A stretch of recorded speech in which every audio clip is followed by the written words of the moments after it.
যেহেতু আমরা গত জুমায় বলছিলাম যে হব্বাল মাসাকিন, আমরা যেন গরিব মিসকিনকে ভালোবাসতে পারি। আমরা ভালোবাসতে পারি না, গরিব মিসকিনকে আমরা দেখতে পারি না। যারা আমরা একটু বড়লোক টাইপের আছি, যা আমরা একটু ধনী আছি, আমরা এদেরকে দেখতে পারি না।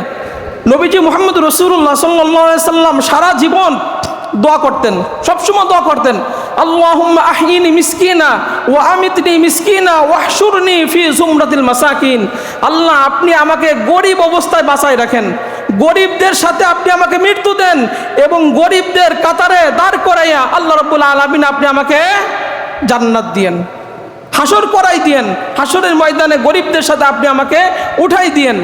হযরত আয়েশা এই দোয়া শুনে নবীজি মুহাম্মদ রাসূলুল্লাহ সাল্লাল্লাহু আলাইহি সাল্লামকে বলতেছেন, ইয়া রাসূলুল্লাহ সাল্লাল্লাহু আলাইহি সাল্লাম, এটা কেমন কথা, আপনি কেমন দোয়া করলেন? নবীজি বলেন, আয়েশা তুমি জানো না, ধনীদের তুলনায় এই গরিবরা 500 বছর আগে আল্লাহর জান্নাতে চলে যাবে। সুবহানাল্লাহ, সুবহানাল্লাহ। ধনীদের তুলনায়, কারণ গরিব মানুষেরা অনেক আশা আকাঙ্ক্ষা তাদের মনের মধ্যে জমা থাকে, মরার আগে তারা সেই আশাগুলো পূরণ করতে পারে না।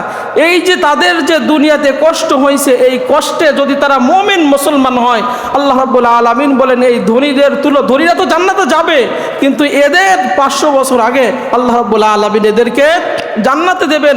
এই জন্য আমি নবী দোয়া করি, আল্লাহুম্মা আহিনি মিসকিনা, আল্লাহ যদি আপনি বাঁচিয়ে রাখেন গরিবী হালাতে রাখেন, ও আমিতনি মিসকিনা, যদি আপনি মৃত্যু দেন গরিবী অবস্থায় মৃত্যু দেন, ওয়াহশুরনি ফি জুমরাতিল মাসাকিন, আর হাসরের ময়দানে যখন আপনি আমাকে উঠাবেন গরিবী হালাতে, রব্বুল আলামিন আপনি হাসরের ময়দানে আমাকে উঠাবেন। নবীজি বলেন, যারা বিধবা, যারা গরিব, যারা দুর্বল, সমাজে যারা অসহায়, এদের ভরণ পোষণের জন্য যারা চেষ্টা করে, আল্লাহ রাস্তায় জিহাদ করলে যে সব হয়, আল্লাহ রাব্বুল আলামিন তার আমলনামায় সেই সব দিয়ে দেন।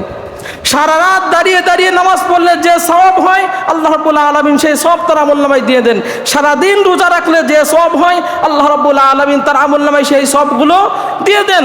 এরপরে নবীজি বলেন, বুখারীর হাদিসে আসছে যে তোমরা যারা আজকে কামাই রোজগার ভালো করো, শোনো তোমাদেরকে একটা হাদিস শোনাই। নবীজি বলেন, যেই সমাজে যারা অসহায়, যারা দুর্বল, যারা গরিব, যারা মিসকিন, এদের দোয়ার ওসিলায় আল্লাহ রাব্বুল আলামিন তোমার রিজিকে বরকত দেন, তোমার কামাইতে বরকত দেন, তোমার বিপদ আপদ দূর করে দেন।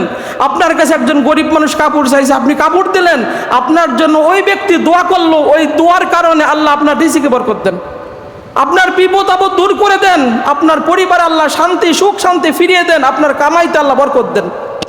এই জন্য নবীজি বলতেন যে এই সমাজে খুঁজে দেখো কারা অসহায়, কারা গরিব, কারা দুর্বল, এদেরকে খুঁজে নিয়ে আসো আমার কাছে। এদের কারণেই আল্লাহ রাব্বুল আলামিন আমাদের রিজিকে বরকত দেন, আমাদের আয় রোজগারে বরকত দেন, আমাদের পরিবারের মধ্যে বরকত দেন।